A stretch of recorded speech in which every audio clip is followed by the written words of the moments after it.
कितने हैं? सत्यम शौचम दया दान एक भक्तम तो भोजनम।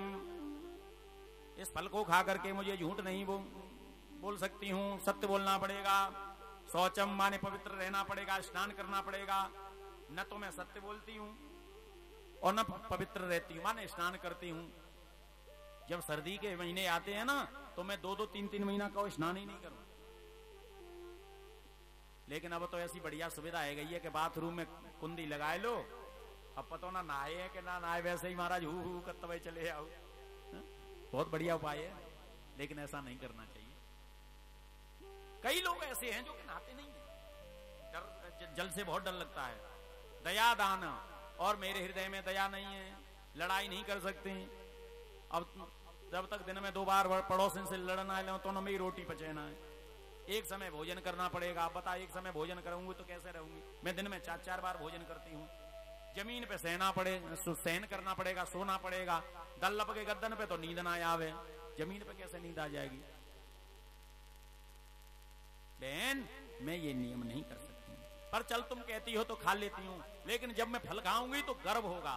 फलवक्षेण गर्भ स्यात् गर्भेणोदर वृद्धिता स्वप्न स्वल्प भक्षम ततो शक्तिर गृह कार्यम कथम भवेत्। मैं फल खाऊंगी तो गर्व होगा, गर्व होगा तो पेट बढ़ेगा, पेट बढ़ेगा तो फिर भोजन कैसे होगा? और भोजन नहीं होगा तो शरीर कमजोर हो जाएगा, कमजोर हो जाएगा तो फिर काम कैसे होगा? सहेली ने कही कि ननद कब काम आवेंगी? ऐसे समय पे ही तो काम आती हैं, उन्हें बुला लेना, वो काम करती रहेंगी। और जब वो लाला हो जाएगा तो उसके बाद में उन्हें खूब बधाई दे करके विदा करना। धुंधली कहने लगा, अच्छा बीजुरी, ननद बीजुरी, वो आवेगी ना तो वो तो धन को ही चुरा ले जाएगी। मैं कभी विश्वास नहीं करती हूँ। वो तो इसी ताक में रहती है कि कब भावी प्रसूति का गृह में जावे और कब मुझे चोरी करने को मौका मिल जाए। मैं विश्वास नहीं करती हूँ। देवाद घाटी व्रजेत ग्रामे पलायेत गर्भिणी कथम। देव योग से कहीं नगर में डकैत आ गए, चोर आ गए, कहीं आग लग गई तो गर्भिणी तो भाग भी नहीं पाएगी, वो तो मर जाएगी। मैं नहीं फल खाऊंगी।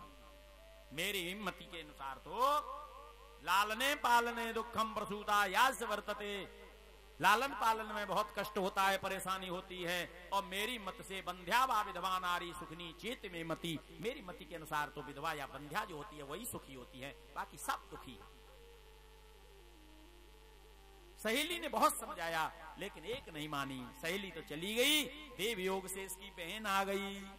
जो सुख दुख अपनी सहेली को बताया था वही सुख दुख अपनी बहन को बता दिया। बहन समझ गई। खग जाने खग ही की भाषा। पक्षी पक्षी की भाषा समझता है, पशु पशु की भाषा समझता है, दुष्ट दुष्ट की भाषा समझता है और सज्जन सज्जन की भाषा समझता है। बहन ने कहा, धुंधली हद लगे न फिटगिरी, रंग चोख हो जाए। बोले मतलब? बोले फल खानो नहीं पड़े और संतानी हो जाए तेरे यहाँ। बोले वो कैसे हो जाएगा? बोले मेरे 8 संतान हो गई है, 9वीं होने वाली है।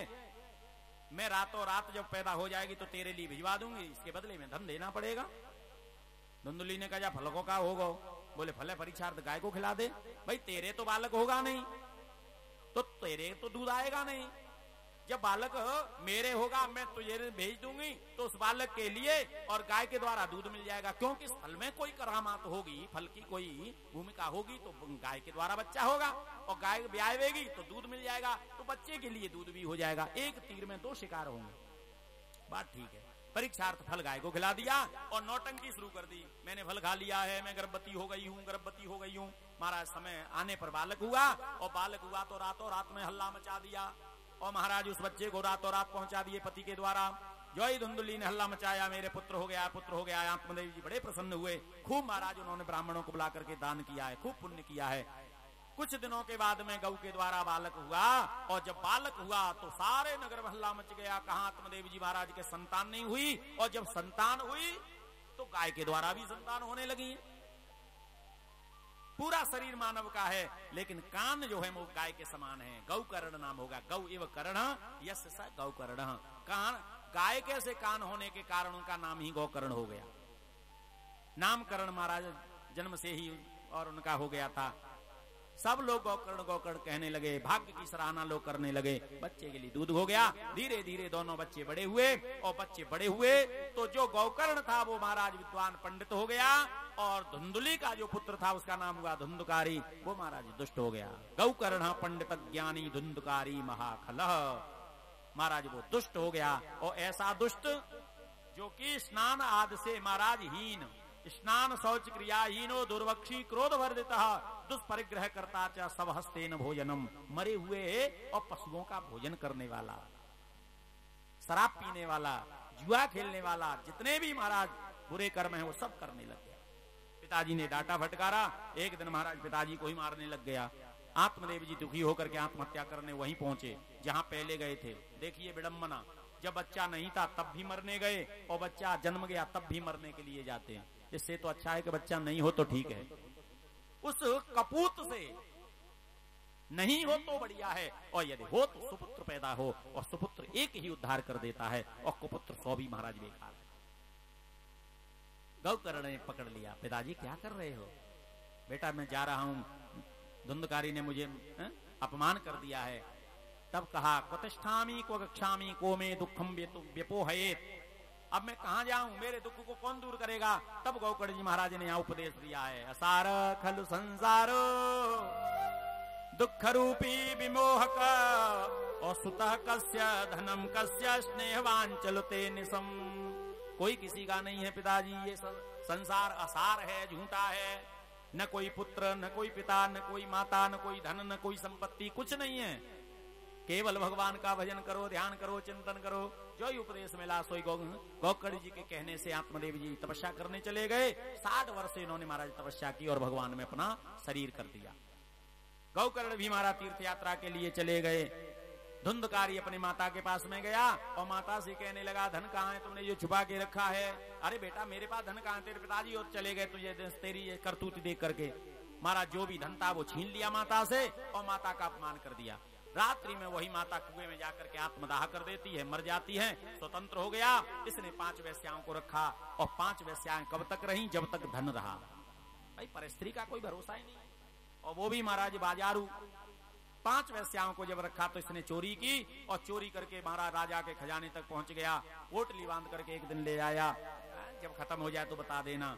5 वेश्याओं ने विचार किया, राजा का खजाना देख लिया है, ये मरेगा तो मरेगा, हमें और मारेगा, तो क्यों नहीं आज इसी को मार दिया जाए।